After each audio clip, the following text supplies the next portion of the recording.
Hello, Cliff. Thank you for joining me today. How are you?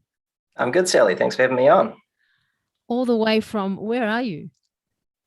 Just across the ditch. I'm in Auckland, New Zealand. Oh, So and it's like 2 hours. You're 2 hours in front, aren't you? yeah, we're in the future. You're in the future. I like that. Yeah, it's In the great. You just wait, mate. Two hours from now, things are going to be completely different. I'm not going to let you in on the secret though. Oh, I'm scared and excited at the same time. Look, thank you so much for coming on to this podcast. You know, tell us a little bit about yourself. Who's Cliff Harvey? Sounds like a superhero name. Sorry, I just had to say that. Hey, well, that's cool. I've never heard that before. I don't think there's many clips around anymore. It used to be much more popular back in the day. Um, but yeah, I mean, I guess professionally, I'm an educator and researcher mainly nowadays. So I perform research on all sorts of things, mostly around that carb appropriate sort of idea, but also involved in other research alongside that. And day to day, a lot of what I do is education. So I teach sports nutrition, clinical nutrition, and various aspects of nutrition and lifestyle for our health coaching students as well. And so pretty much that's what I do professionally. But I come from originally a background in personal training and strength coaching. That's where it all sort of started. And I think in that respect, it's a similar journey to a lot of people out there. You know, they start in personal training, strength coaching, that more sort of physical side of things, then move into nutrition, which is exactly what I did. Studied personal training, strength coaching first. As part of that qualification, we learned sort of the fundamentals of nutrition coaching and sports nutrition. So that's what I started doing. But very quickly, I moved into the nutrition space and was working with a lot of top athletes within my first couple of years of practice. Then started working with a lot of people who had kind of been, I guess, left out by the health system at the time. We're going back to the 1990s here. So that's how long I've been in the field. And they weren't really getting results. You know, people with severe metabolic disorder, people with what we consider to be severe morbid obesity. And it was really that clinical journey that led me to start doing a lot of work in the low carb space. And there's more to that backstory as well, which we can get into. But I think that's also led for people to think that I'm a low carb guy who does low carb research. But that's not really the case. You know, what I really have always been interested in is trying to find the best diet for the individual. And that could be anything from very low carb all the way up to very high carb. It just really depends on the individual. And through that journey too, I have studied other modalities. I went off into left field and did an undergrad in naturopathy. And that was driven by my own sort of health journey. Then sort of circled back and did a lot of modality work around mind-body healthcare. And originally, when I went back to university to do my postgrad, that's where I started. I did my early postgrad in mind-body work and mind-body medicine, which is basically, sounds a bit woo, but this was legitimate university studies. And what we're really looking at there is psychoneurophysiology. So how does the mind affect the body and vice versa? But then obviously circled back to my master's and doctorate in nutrition. And that's where, a lot of my extant research was through that process. And that's where we looked a lot into things like keto flu, ketogenesis, and how to maybe predict what type of diet someone should be on based on their physical markers. That's amazing. I think that's one of the things that drew me to you when I was doing the sports nutrition certificate. When you popped up on the screen, your business is holistic performance nutrition. I thought, oh, hang on a second. But then you had the science background and you kind of molded that together. And I feel like there's a little bit of a disconnect between medicine, like doctors, and the whole holistic approach. And I see it, I only mention it because I see it within like my mum and, older adults Yeah. and Yeah, people who have chronic pain. absolutely. And I think there's a real issue there that we've become very polarized. And because of that, people are ostensibly, scientific or evidence-based, but they're not always actually scientific, because what they really mean by that is we agree with the consensus. So often when people say scientific or evidence-based, of course, many practitioners who say that are legitimately evidence-based. But some people, I think, are a little bit, they're sort of misunderstanding that a little bit. And instead of being scientific or evidence-based, they're almost position statement-based. So it's whatever the orthodoxy is at the time, they will agree with. And that's not necessarily scientific, because science obviously is looking at all of the things that might occur, creating hypotheses around certain things, and then testing that hypothesis. So we should be testing all sorts of different things. And that's always been one of the things that I've really pushed for, is for practitioners to be more involved in research, for us to be, really pushing the boundaries of research so that we can look more into, what would be considered natural or alternative type methods and modalities to see whether they are valid, because that's the key, right? And in doing so, I think we can bridge that disconnect, because holism is not anti-science. People think it is. They think it's holistic versus science. But that makes no sense, because holism is all of the things that might affect a person. It's also all of the things that are involved with that person. So what is their internal and external environment? What is their total psychosocial and psychophysiological milieu? Like, what are all of those things? That's holism. But because that's very broad, we then need to use science as our razor to determine what is best for that person. So I explain it to a lot of my students this way. Let's say we have 100 different herbs that have been used for a particular outcome through traditional medicine. And let's say a dozen of them, or fewer, let's say 3 of them have really good evidence from randomized controlled trials. And maybe there's been enough randomized controlled trials that we have systematic reviews and meta-analyses of those trials. And those meta-analyses show that those herbs work. That's what we'll use, right? So we're using a natural modality, but it's based in evidence. And that's the key. Holism is the only way we can go, I think. But we always need to temper that with, what does the evidence tell us are the most effective modalities within all that could be? And so there's no disconnect. They work together. I'm going to mention the herb thing because it popped in my head. When I was younger, my mum, because we're Middle Eastern, when anything was wrong, you were like, okay, have some mint tea, or have some fennel, or have this or that. And I never knew why, but I felt better. So could it be that the science back then, when my mum was younger, couldn't catch up? Like they couldn't explain it. Yeah, I think it's obviously really important that we have, modern scientific analysis of all of these things. But that doesn't mean we also discount the thousands of years of traditional medicine, traditional teaching, and what amounts to basically case evidence. If something has lasted for thousands of years as a treatment for particular conditions, it doesn't mean that it's going to work, but there's a higher likelihood that that's worth investigation rather than just something random, right? Because enough people would have used it and got good results. Now, we don't always know that those results are going to be better than placebo, and that's really what we're trying to tease out with the research.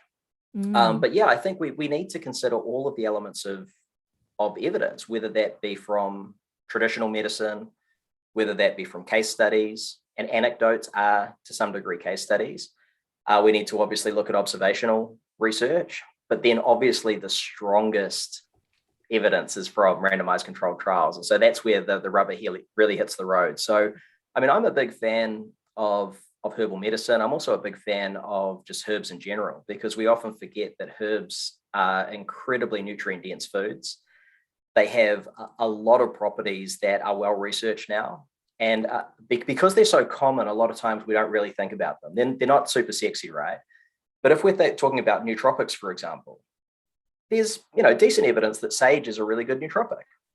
Improves cognition, probably improves memory and things. Yeah. Wow. But sage is such a common herb, right? It's not a particularly sexy thing for people to talk about. But it probably has a lot more evidence than a lot of other nootropics that people would jump into. And like I say, I think we often forget about it because they're so common. But we've also potentially lost at least some of that nutrient density in the modern diet that arises from herbs, because nowadays we don't eat as many of those herbs. We tend to instead have flavored foods, right? And so this is possibly one of the issues. As we progress further and people eat more and more ultra refined foods, it's not always just the big things that are occurring in terms of, more processing resulting in faster digestion, greater effects on glucose homeostasis, all that kind of stuff. Or maybe the effects of processing on some of the fats, with conversion to trans fats and things, all of which is not good. Or just the highly palatable nature of them and the fact that drives us to overeat. It can also be that some of the things that previously would have been incorporated into a meal are no longer there. Because if you have a synthetic garlic flavoring or a synthetic sage flavoring or a synthetic rosemary flavoring, you're not getting some of those active compounds like rosmarinic acid, which has, a fair amount of evidence for its benefits to health. That's amazing. I lucky I got a herb garden then. And lucky Yeah, well, I don't buy. and herbs are awesome. I mean, they're so hardy. We when we moved into our new place, it was probably 2.5 years ago now. I put down, there was this really horrible sort of scoria garden that the previous people had put in. And it was nothing in it. It was just scoria. And so it looked really bare and it wasn't particularly inviting. And so I dug it all up and, conditioned the soil and all that kind of stuff. And I just planted things that I knew would grow.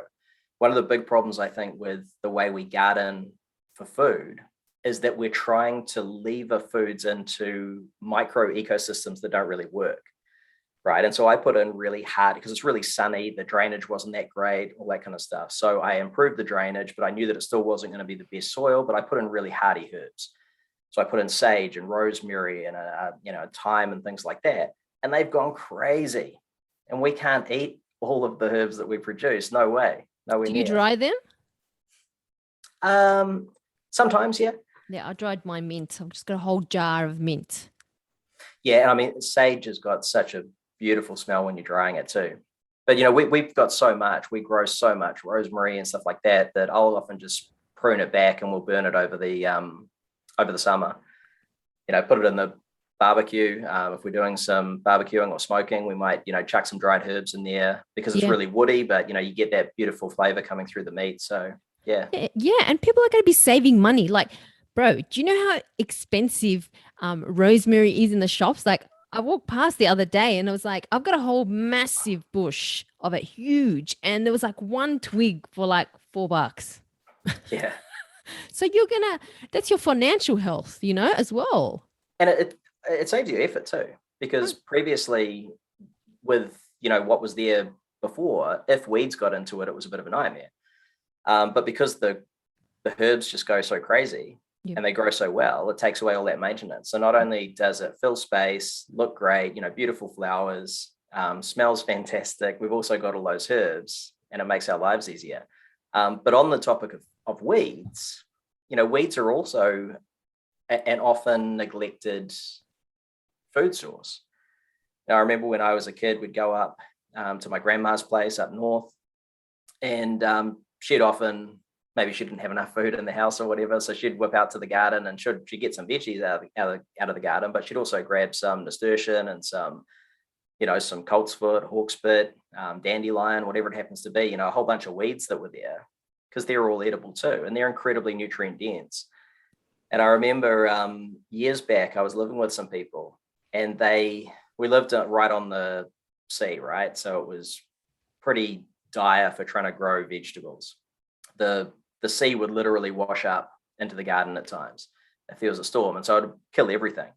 But what did grow really well were native varieties of puha or sow thistle, right? Sow thistle is great eating. And people used to eat it all the time. But now people tend to not eat it. So anyway, my flatmates at the time were pulling out armloads of sow thistle to put in lettuces. Wow. There's no way the lettuces are going to grow, but the sow thistle grows. So you might as well just keep the sow thistle there and eat it. Wow, that's amazing. It sounds like something my mum would do all the time in the garden. Like she'll have the basic things like parsley and she'll just throw them the seeds and they just grow like the basics, mint, parsley, just stuff that you said that are quite hardy and grow. But I wanted to come back and talk about this whole low carb, high carb dilemma that constantly keeps popping up into social media. You got the low carbers or the I think is it the Atkins diet or higher protein. You've got the majority like maybe athletic performance based or bodybuilders who advocate for the high carb as well. Like, what do average pop do? What do you do? That's a really good question.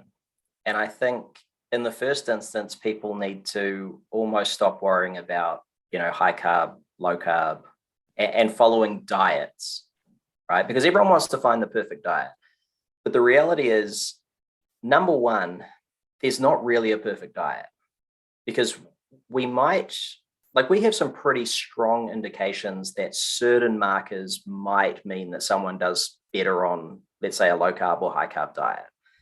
So we can see that physiologically, there might be some things that say, well, this person would probably do slightly better on a high carb diet, or this person would do slightly better on a low carb diet. But as you know, if we track someone for long enough and they're able to stick to what's otherwise a good diet, there's actually very, very little difference between them over time. So while someone might get slightly better results on low carb, if they were to follow a high carb diet that was still overall a good diet, let's say after 2 or 3 years, they'd probably get similar results. Maybe not quite so good, but similar. And so then that throws in the whole sort of context of that psychosocial milieu, which I alluded to before, which is that if someone is best suited, let's say, to low carb, but they hate eating low carb, or maybe it's not culturally appropriate for them, or maybe it's not, going to be easy to do because of their family situation or whatever, then they're not going to be able to stick to it. So it almost doesn't matter whether it's the, supposedly best diet for them. And so that's a message that we've really tried to, get out there, but it still hasn't really taken root because people tend to still fall into one of two camps. It's either, yeah, but low carb still superior. Or the other side, people saying, yeah, no, that's wrong because low carb's useless and everyone should be eating more carbohydrate. And again, it comes down to the individual. So there are certain, conditions, of course, and I don't mean conditions in terms of health conditions, that plays into it as well, but also conditions of just being, or, conditions based on someone's activity level, where they may want to be eating more or less carbohydrate. And that can also change through time. So one thing that I've discussed a lot, with the guys at the Sports Nutrition Association, I've discussed it in podcasts with Eric Helms and others, many, many times, is this idea that we need to not just fuel for the work required, but eat for the outcome desired. And that shifts from time to time, right? And it shifts depending on the person. So if I use myself as an example, if I want to lean up, I'll probably drop my carbs back. Does that mean that carbs are the problem for leaning up? No, it's just that's the strategy that works well for me. If I try to monitor my calories and, still eat carbs moderately, I find that I just don't do quite so well because I probably tend to overeat. It still comes down to calories in, calories out, right? Yep. But functionally, if I just say, you know what, I'm going to cut carbs out for X amount of time, I know that I'll lose body fat. So that's a strategy that works. On the other hand, if I'm trying to put on muscle, and at the moment I'm in more of sort of a, muscle gaining, strength gaining phase, I'll eat lots of carbs because they're anabolic, right? And so it makes sense to do that. So it's not that for me, either physiologically or psychologically, I find that low carb is the best diet. It's just that it works sometimes really well for a particular outcome. However, when the outcome desired changes, obviously the nutrition needs to change as well. And I think people need to become way less dogmatic about nutrition because we've lost the fun to some degree. I've talked about this with Eric as well, and that when I got into nutrition 25 years ago or more, it was fun to play around with different things. You know what, I'm going to try keto for a few weeks. And then, you can observe certain things within your body. You're kind of like a citizen scientist, just seeing how things work for you. Mm-hmm. That's fun. To me, that's fun, And we seem to have lost a bit of that fun where instead of just experimenting and seeing how things work, obviously within the constraints of what is generally a good, healthy diet, we tend to not do that anymore. And instead, we're looking for that magic bullet, or that silver bullet, I should say, that's like the cure-all for all of our ills.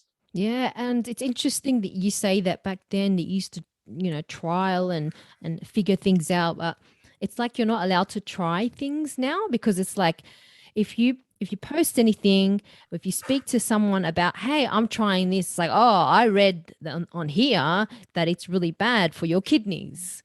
Yeah. Have you seen that come up? It's almost like people are fearful to have a conversation. Like, I tried to be a vegan for I think 6 weeks. I just wanted to try it. I Yeah. ate a lot of greens. I just wanted to see how I felt. I probably didn't plan it very well, plan it, but that changed me, and I started to incorporate a bit more plant-based fiber, and I was okay with that, coming from a bodybuilder's background where I was like protein and rice, carbs, and this is the timing. I Yeah. need to my background is we eat a lot of tabbouleh. Do you know what that is? Yeah. Yeah. I know. Wow. Heaps. We have to have a salad with everything we make. Yeah. But That's yeah, awesome. we just have to, it's Yeah. just in my DNA, and I can't take that away. Yeah. Yeah. And No, yeah, I agree. And I think that there is some value in change. And there's also value in consistency. So, being consistent with a particular strategy for some time is the only way to achieve results. Whether that be for training, whether that be for nutrition, and people, when they hop around from one thing to the other, it's very difficult in that context to actually set a goal and have a proper pathway towards it. okay. However, occasionally doing something that's very different to what you usually do can also give you amazing insight, which is why at times I'm not sure I even want to get into it, but maybe we will anyway. At times a fast might be interesting for someone to do. And, I certainly have used fasting initially, not actually for nutritional reasons. I used fasting a lot through my teen years into my 20s and things, mainly because of what should we say, like spiritual benefits. But really, in terms of spiritual benefits, what we're really talking about there is the same thing that I'm talking about now, which is recognizing attachment to certain things. You recognize your attachment to patterns of eating, you recognize your attachment to certain foods, or maybe to alcohol or whatever it is. If someone drinks every day, even if it's not at a level that we would say is problematic, they might get some benefit from not drinking for a couple of weeks. It's like that habit. It's like eating at night, having a biscuit or a certain amount, like a chocolate or something. It's like, am I really enjoying it, or is it just a habit? Can I stop it? Exactly. And I think we do develop, there's a fine line between vilifying food and being overly restrictive around our eating patterns. And obviously overly restrictive eating patterns that don't have any flexibility don't really have a good likelihood of success. But again, there's gray in that. There is some nuance there where if we do put some boundaries in place occasionally, that can tell us a lot about ourselves. So it's exactly what you're saying there. Maybe for a couple of weeks we say, you know what, I'm not going to have that biscuit after dinner. Mm-hmm. And it might be difficult, but we can develop mental resilience and, psycho-emotional resilience around that as well by setting goals, by exercising our willpower, which is very finite, but doing that for a time and observing the results in the body and the mind, just observing what's happening. Definitely. Have you had clients, or have you had an experience where people did really, really well on low carb, really well? They've kind of been really consistent, and then all of a sudden either something has changed, and then they've switched to a more of a high carb diet, and it had helped. Can someone change? Absolutely. Now, what I've observed mostly is it's more of a gradual process, but I've certainly observed a lot of people, bearing in mind that I started working with low carb diets back in the late 90s. So there's a lot of time that I've been observing people doing this. But what I've seen quite a lot is particularly people with metabolic syndrome, pre-diabetes, type 2 diabetes, getting fantastic results from low carb or keto. But then also getting to a point where it's not that their results plateau, but that's just by that's a natural consequence of having got such good results. Losing a lot of body fat, correcting blood markers. And yes, some of it comes down to eating a good diet overall. But, I certainly think that the low carb and or keto diets would have played a role, because they tend to be more effective for metabolic syndrome on balance, right? But then there comes a point where, because the person has improved their insulin sensitivity and they've corrected their blood markers, is there still the requirement to continue being low carb for life? And some people would say you should. And I don't necessarily think that's the case, because in many cases that I've seen, people have started to add a little bit of carbohydrate back, and it's helped them to sustain the diet, but it's also helped them to improve their performance, because typically as well, as they're changing their lives by eating better, they also start to have that bleed out into other areas of life. So maybe they start sleeping better. They typically start training a lot more. And in the couple of cases that I'm really thinking about right now, they started doing a lot more strength training, or maybe CrossFit-based training. And it's not that they needed extra carbohydrate for that, but it certainly helped. And one other big shift that I've seen is that a lot of people, particularly 5 to 10 years ago, when keto really started to kind of come back, a lot of people were following extremely rigid forms of keto that were really low in protein. And it's almost as if people were really scared of protein, because they thought, if I eat protein, it's going to be converted to glucose and it's going to throw me out of ketosis and all this kind of stuff. So one of the things that I certainly did back then and continue to do is promote the benefits of protein. So a lot of people who were on those very rigid styles of diet that got fantastic results initially, they do start to, I think, have plateauing results, because they're simply not getting enough protein. And so telling them, you can eat more protein. It's not going to cause this massive amount of glucose creation. It's not going to necessarily throw you out of ketosis. It might affect ketone levels a little bit, but who cares? Mm-hmm. You're far better off getting in ample amounts of protein for all the other benefits. Mm. And I guess like happiness comes into play in that, because I've seen a few people go on the keto bandwagon, super strict, as you say, and then, got to their goal. And then it's like, what happens next? I have to go out with my friends. Am I getting a keto ice cream? Is there a keto ice cream? You start to overthink in your head, and it starts to affect your social life.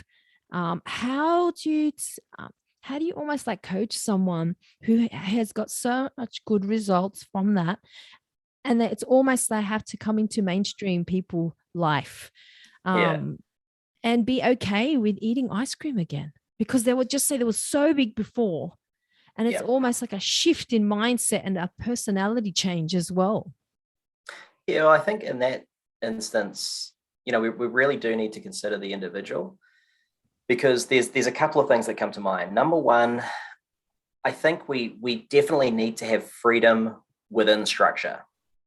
And there tends to be, similarly to this debate between low and high carb, there tends to be a bit of polarity in our industry around being very rigid with nutrition and being almost excessively free. So like, we could imagine it on one side, we have the non-diet sort of approach, which can be fantastic, but in some cases, I think people interpret that as meaning just eat whatever you want, whenever you want. And of course, if you do that, you're not going to get good health outcomes, like straight up. On the other hand, if people are really structured and really rigid, it either leads to one of three things, really: disordered eating, lack of happiness, or non-compliance. So people are either going to drop out, or if they do manage to stick with it, they're probably going to drive some negative stuff. So what's the answer? And I think certainly whenever we want to achieve anything, we need to have some pattern, some pathway, some structure in order to achieve it. But we also have to feel that we have freedom. And so that's where building in freedom to nutrition is critically important. So to bring it back to your point, if someone wants to go out and have an ice cream, let's have an ice cream, man. But the reality is then it's a process of coaching that person to understand that one ice cream is not going to be that big of a deal. And it also doesn't mean that your plan is now broken. I think that's the biggest thing. Like and negative words start to creep in, right? I've cheated. I've broken my diet, all this kind of stuff. And it's like, well, no, you haven't. You just had an ice cream.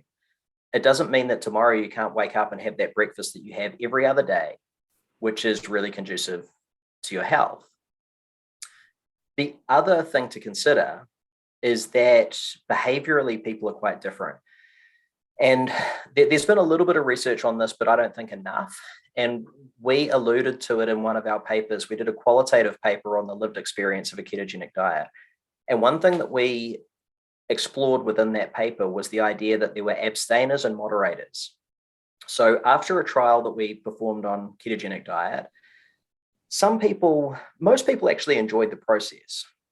But some of those people said, I enjoyed it, but I'm probably a little bit strict for me. I'd like to add back in a little bit of kumara for you guys offshore, that sweet potato.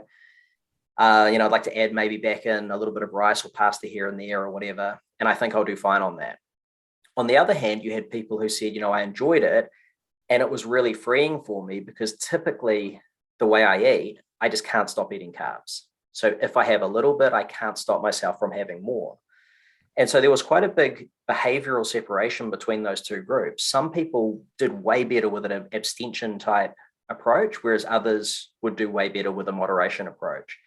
Now that can change for someone, over time as well. But I think it's important as a coach to recognize what your client's tendency is. And it probably, if I circle back to myself, is probably what I was alluding to before. I find that, the hassle of thinking about having a half cup of rice at a meal is like, I can't be bothered with that. I'm just going to cut carbs for a bit if I need to drop my calories back. And of course, I understand that in cutting carbs, what I'm actually doing is cutting back calories. So I'm fully aware that it's still based on that energy balance equation. Where I think people get into a needless debate is around the magical properties of diets, and not understanding that, sure, it's all about energy, but how people achieve energy balance and energy auto-regulation is a critical part of the discussion. Because we can't just tell people, like they've been told for decades, just eat less and move more, because functionally that's not going to work for many people. But if that person finds that fasting by dropping a meal helps them to achieve energy balance, great, that's a good intervention for that person. But that may not be good for the person who consistently undereats and is suffering poor energy or poor mental health because of it. And, we hypothesize, we haven't actually performed the research yet, but we have estimated that maybe 10 to 20% of people are habitual undereaters. So the bigger problem we have in the world, obviously, at the moment, the modern world, the developed world, I should say, is that more people are getting larger, getting more adipose, having more problems with metabolic disorder. But there's a significant minority of people who probably aren't in that boat. They're actually habitually undereating and it's driving really poor outcomes, particularly poor mental health outcomes. So for those people, you wouldn't want nutritional strategies that drive their energy balance down even further. You kind of want to go the other way. It's interesting. It's an interesting balance with people and things. There's no right or wrong answer. As you say, it's like what works for the individual. And I just wanted to touch on, you mentioned like that the biggest outcome is something that we tend to forget when we're on that fat loss or weight loss journey is biomarkers. Yeah. Your heart, your blood pressure, like things like that. People tend to forget is really important, especially as you age.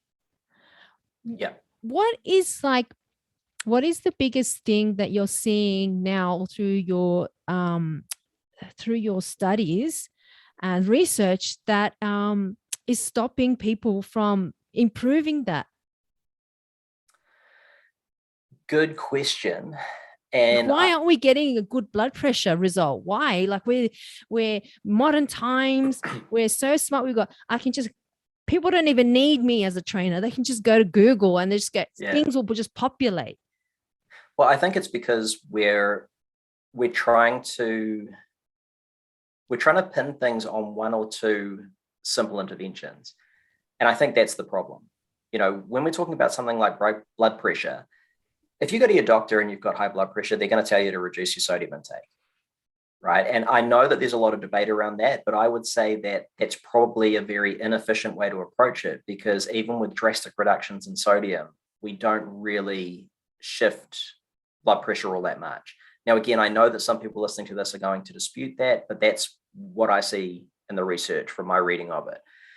And so I'm not saying that, it's an arbitrarily bad thing to do. To be aware of sodium intake, sure, why not? But I just don't think it's a good nutrient of interest in that respect, because the bigger issue is, why are we potentially eating too much sodium? And I would also posit that a lot of us aren't. But if we are, why are we doing that? It's typically not because we're adding truckloads of salt to things. It's because we're eating a diet that's high in ultra refined foods.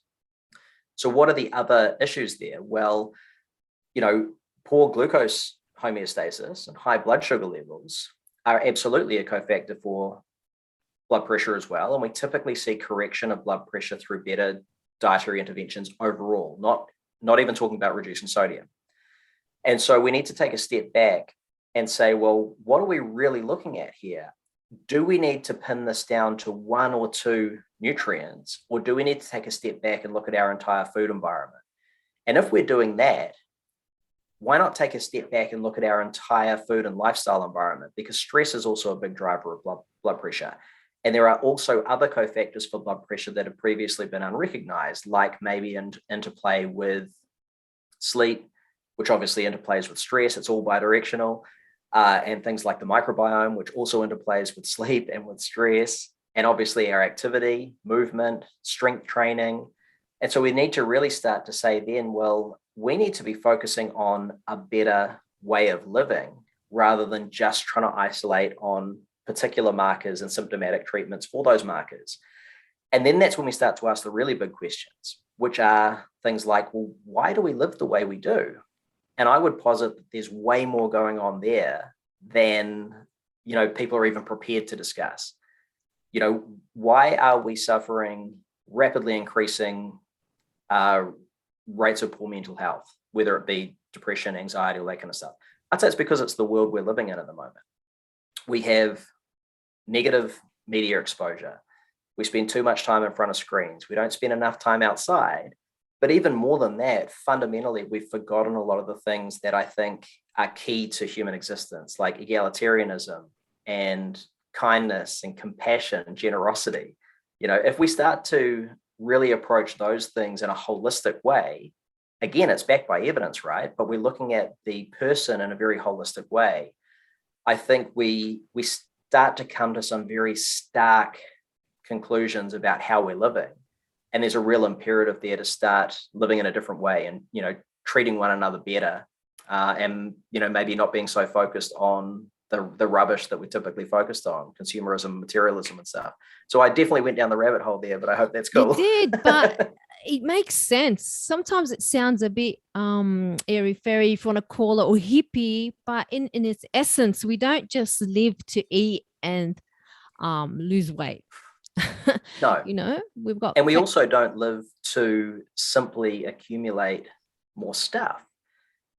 We know from, again, this is all backed in evidence. We know from the evidence that up to a point, we will get happier if we accumulate income or wealth, but only to a point. And that point is lower than people think. And past that point, we don't really improve our happiness. So as a health practitioner and researcher, it seems, people are often wonder, why do you talk about happiness so much? And it's kind of like, well, what else is there? The reason we're all in this game, I think, is to provide conduits to happiness. If I have an athlete and they're a world champion and they want to achieve a world championship, why do they want to achieve that? Well, there's something inherent in it that is driving their life of passion and purpose and creativity and therefore happiness. So happiness is always the outcome. So how do we achieve that? We achieve it through doing the things that we do day to day better. And a big part of that is nutrition, obviously. I love that. That nutrition that definitely plays a part. There's the intertwining of happiness. If you could give like 3 points to someone who feels a bit lost, who's listening to this podcast, who's tried a low fat, a low carb diet, kind of works, but they're feeling a bit lost at the moment. They're looking at their Instagram and they've got someone posting about how much they ate in a day, 1,200 calorie deficit. I think that's going around. Yeah. and they're deviating from their culture because, this Insta coach tells them to have high protein and oats. What can you say to someone? I think it's the same as what I'd say to anyone who's in a bit of a funk or who is starting any process, which is, go back to basics and start with your why, right? So why are you wanting to achieve whatever it is that you want to achieve? So let's say someone is really despondent because they can't lose that weight. The bigger question for a clinician or a coach to ask is it's not even why do you want to lose the weight? That's the starting point. Why do you want to lose weight? And the person's going to come back with an answer. It might be that, if I lose weight, I feel that I'll be more confident and have more energy. Okay, cool. But that's not where we want to leave it, right? Why do you want to be more confident and have more energy? And then they start to think, well, I want to have more energy because I want to be a good dad and I want to spend more time with my kids and I want to have, just be there more mentally for the people around me. Okay, cool. So that's we're starting to get something more evocative, right? You want to be living a good life and spending good time with your family because they're really important. Now, you could probably go down several more layers, right? But I think those layers of why are really important. Once someone starts to attach to what's really important in their life, then they can start to set objective goals that are way more important, right? You probably would have seen this as a coach plenty of times. Someone comes in and says, I want to run a marathon. And most coaches will say, cool, I can help you do that. Here's a nutrition plan for your marathon running. But sometimes it might be a good idea to say, oh, that's awesome. Why do you want to run a marathon? Say, oh, because I want to lose weight. And immediately your bells are going off, right? Because if that person hasn't run for 20 years and they've set a goal to run a marathon in 3 months because they want to lose weight, it's a really inefficient and potentially dangerous way to do it. So you might say, cool, well, let's investigate your why a little bit further. And then they'll probably come to their own conclusion that, you know what, a marathon's probably a pretty shitty way to do this. Or they might still double down on it and say, yep, you know what, I recognize all of that, but this is something I really want to do for me. Cool, if that's the case, do it. Right. So people start to then connect to what's most evocative for them, the life they want to be living. And then things become a heck of a lot clearer. They can start to set those objective goals that are way more important than what we see someone else doing on social media. Right. And that's why I've written a lot of articles about social media and media exposure and stuff, because it's great to a point, but past a point, it can become really super negative too. And a lot of our ideas of what health is, what strength is, even to the point of what we should be doing in our lives and how we should be living is framed by these images we get that are not real. That's not how people live. They're projecting a facade up there and everyone's buying into it and saying, I want that. But we can't say I want that until we've actually realized what it is we actually want. And the only way we do that is by asking ourselves those layers of why. Yeah, definitely have to do some research in yourself to find out exactly what you want and not just flick online. But I want to ask one more question before you wrap it up today, because I know you're very busy. Oh, you can ask as many questions as you want. It's because I said your name's like a superhero, isn't it? That's why at the beginning. Tell me your favorite herb and how you would use it. You mentioned sage, but I want to know the super herb that Cliff uses. Gee, this could be dangerous. You know what? I think the super herb that I'm going to be a little bit facetious here, but the super herb that I think is very advantageous for some people, and I believe we need to drop a lot of the restriction around it, is cannabis. Straight up. Yep. I think that prohibition has not served us well. And I think it's prohibited a lot of, potentially really interesting research, which is now obviously happening. Certainly not saying either that it's the cure-all, like some people say, or that it will cure this or cure that. It's just something that can be of benefit to people because it offers relief, particularly for pain disorders, with a heck of a lot lower risk profile than most of the medications provided. Outside of that, I really like sage. I think sage is really cool. I think it's super interesting as a nootropic. I think it's got some decent research behind it, but there'll be more coming out, I'm sure. And we just use that a lot in cooking. It's great with meats, you know, we love it with a steak. But it's also an interesting thing that people can, well, I'm not saying people should do this, but that we've mucked around with, you know, taking different forms, vaporizing and stuff like that to see if there's any benefit for cognition. Yeah. But I really dig sage. It's interesting you mentioned cannabis because it's becoming a bit more prevalent with I don't know if it's certain GPs will give you a referral, but it's such a long process. So like my mom is 80 plus. She went through cancer. She had the treatment. She's got degenerative hip. She can't have any further treatment. She has to have a hip operation. And she's on the highest amount of painkillers. Yeah. And, you know, it's stopping her from being, from moving because she gets tired. Yeah. And then I'm like, well, she can't keep taking that because it's affecting her mood. Yeah. And this is one of the big issues, I think. And, you know, we need to be realistic and understand that there are some potential harms from cannabis, right? But when we consider it on balance, it's still, as a medication, remarkably safe, particularly when we compare it to painkilling medications, because a lot of the ones that we would use in, you know, severe pain disorders and, you know, rheumatoid arthritis and things like that, they've got a pretty significant risk profile. And so if we're just looking at it on balance, we would say, well, if we're looking to prescribe a medication, or if a medication is prescribed, it should be one that's effective and has the best safety profile. And so I think there needs to be a lot less restriction around that, recognizing that overall, you know, prohibition has not helped socially. You know, it's probably driven crime. It's cost governments, countries a lot of money. I think the evidence is there. When people don't have access to it, crime does go up. Well, exactly. Yeah, and like it fuels. I've seen it. I've seen it even like with pills at festivals where you got a kid who dumps 10 because there's a dog there and they end up ODing. Just things like that. That's on the other side of the spectrum. But it you know, it provides a revenue stream to organized crime. 100%. And when you decriminalize, you take that away.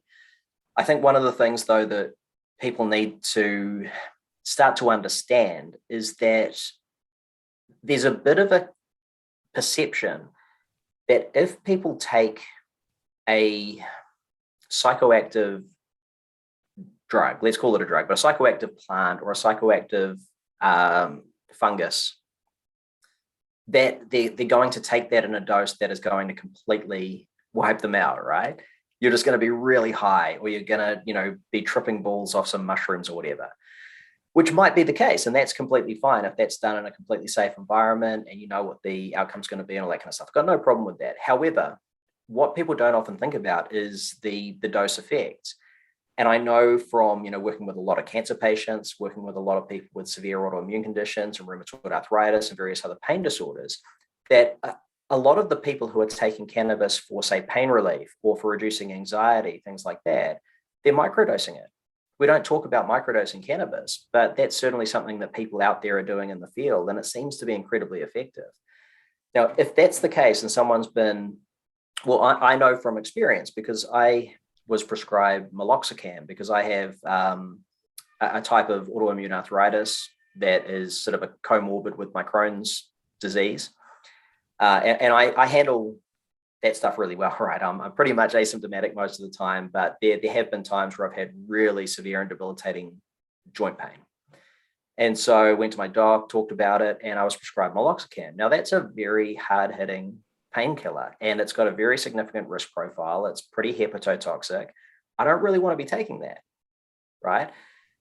So the option then is to take something that is relatively harmless, that gives me the same benefit. And thankfully I can get a prescription for cannabis for that. And I know it's very difficult to do. It's also incredibly expensive for people. Yeah. And so you're basically forcing people who could otherwise benefit from something to be in the black market, associating with, you know, potentially organized crime, criminals. And risking everything. They risk, going to Exactly. jail. Or beggaring themselves by Yeah. going through the proper channels and paying way too much for something. It's just, it doesn't make any sense to me. Yeah, definitely. Well, Cliff, this has gone to a different realm. I feel like we're I'm sorry, but that's what I do. gone and taken some kind of mushroom and we're in the mycelium doing all that stuff. But I just want to say thank you so much. Tell us where we can find you, because I know you're not that active on the socials when I found you. Well, I'm active enough, I think, but yeah, I try and stay off Yep. social a lot of the time. But yeah, people can find me at cliffharvey.com. So just my name.com. And they can find all of the education stuff we do at my institute, the Holistic Performance Institute, which is holisticperformance.institute. I love it. Thank you so much Thanks, for Sally. jumping on um, and talking to us about all your experiences, all your studies, and just shining a light on the low carb, high carb conundrum, the fitness industry, medical marijuana, and what herb you like. Thank you so much. Thanks, Sally.